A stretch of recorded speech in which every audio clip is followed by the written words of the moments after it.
Statistik Timnas Indonesia usai kalah dari Australia. Berakhir sudah perjalanan Timnas Indonesia di ajang Piala Asia 2023 setelah terhenti pada babak 16 besar. Indonesia harus mengakui kekalahan dari Australia 4 gol tanpa balas di Stadion Jasim bin Hamad Al Rayyan, Minggu 28 Januari 2024 malam waktu Indonesia Barat. Pasukan Sintayong bermain cukup baik sepanjang pertandingan dengan banyak menyerang dan membuat Australia banyak mengandalkan serangan balik. Namun, The Scorers lebih bisa memanfaatkan peluang dengan baik. Menurut statistik, Timnas Indonesia tercatat memiliki penguasaan bola hingga 48%. Artinya, sedikit lagi mengimbangi Australia yang mencatat 52%. Kemudian jumlah tembakan Australia total memiliki 7 kali tembakan, pada antaranya ke arah gawang. Pasukan Sintayong melakukan 5 kali percobaan dan hanya 1 yang mengarah ke sasaran. Mari bergeser ke statistik jumlah akurasi umpan. Timnas Indonesia mencatat 347 umpan sukses dari 426 kali percobaan. Angka itu hampir mengimbangi pencapaian Australia yang mencatat 350 kali umpan sukses dari 436 percobaan. Reaksi netizen setelah Timnas Indonesia tersingkir dari 16 besar.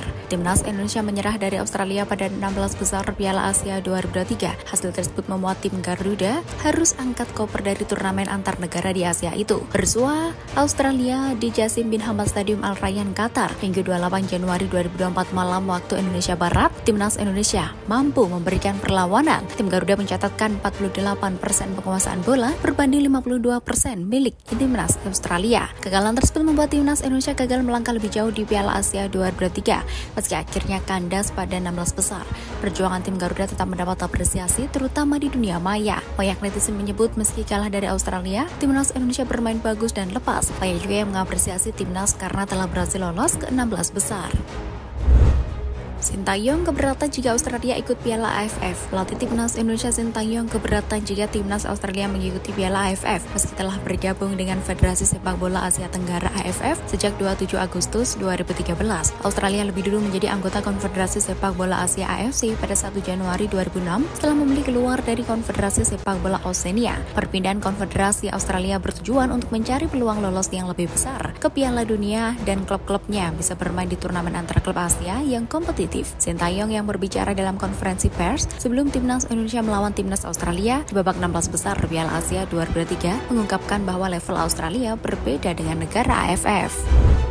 Media Malaysia puji Timnas Indonesia meski kalah 0-4 dari Australia. Media Malaysia Makan Bola memuji perjuangan Timnas Indonesia meski kalah 0-4 dari Timnas Australia di 16 besar Piala Asia 2023. Meski kalah, mereka menilai perjuangan skuad Garuda sudah lebat. Pujian itu dilontarkan dalam artikelnya dengan judul AFC Asian Cup, Australia mudah singkirkan Indonesia 4-0. Makan Bola seakan terkesan dengan perjuangan skuad asuhan Sintayong meski kalah telak. Wajar saja, Makan Bola menyebut Timnas Indonesia telah berjuang hebat dalam laga tersebut. Tercatat, skuad Garuda telah menguasai bola sebanyak 48% dengan melepaskan 5 percobaan dan 1 diantaranya tepat sasaran. Apalagi skuad asuhan Graham Arnold menurunkan barisan pemain terbaik seperti Matteo Ryan, Harry Souttar, Jackson Irvine, hingga Martin Boyle.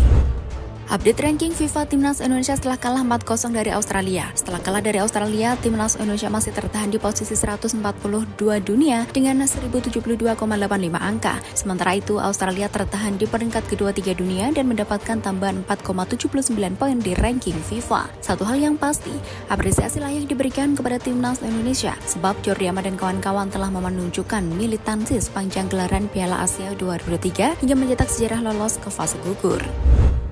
PSSI terus berupaya perbaiki kualitas kompetisi sepak bola tanah air. Wakil Ketua Umum PSSI Zainuddin Amali memastikan PSSI terus berupaya memperbaiki kualitas kompetisi sepak bola Indonesia. Sebab dengan memiliki kompetisi yang baik, akan hadir pemain berkualitas. Dalam hal tersebut jelas akan menguntungkan Timnas Indonesia. Saat ini PSSI bersama dengan PT Liga Indonesia Baru sedang persiapan menghadirkan video asisten referee atau VAR dalam lanjutan Liga 1 2023-2024. Rencanaan teknologi itu dapat digunakan pada Februari 2024. Karena hal tersebutlah Zainuddin Amali pastikan perbaikan kompetisi sepak bola tanah saat ini sedang diupayakan. Sejauh ini yang merasa perubahan itu sudah terjadi secara bertahap dan ke arah yang positif. Persipura terancam degradasi ke Liga 3, legenda Boaz Solosa angkat bicara. Persipura terancam degradasi ke Liga 3. Persipura Jayapura berada di ujung tanduk. Yang Luis Cabes dan kawan-kawan berpotensi turun ke Liga 3 usai bermain imbang 1-1 kontra Persikat Tegal di Stadion Mokhtar, Pemalang 27 Januari 2024. Situasi tersebut tak lepas dari mogok main yang dilakukan penggawa Kalteng Putra. Mereka memberikan 3 poin cuma-cuma kepada PSCS Cilacap yang memimpin puncak klasmen Grup D. Jika Kalteng Putra kembali mangkir, Persikat bakal dapat keuntungan serupa di laga pamungkas grup. Ini membuat posisi Persipura terjepit lantaran harus menang atas PSCS 3 Februari 2024. Legenda Persipura Boaz Solosa mengaku sedih dengan hal tersebut, tetapi tak ada yang bisa diperbuatnya selagi dirinya saat ini bermain untuk Persewar Waropen. Boaz Solosa bahkan mengaku bila dibutuhkan ia siap kembali ke Persipura. Pelatih PSS berharap kualitas rumput SSA Bantul segera membaik. Pelatih PSS Sleman, Risto Vidakovic meluapkan keresahannya jelang menjamu Persikabo 1973 dalam pekan ke-24 BRI Liga 1 2023-2024.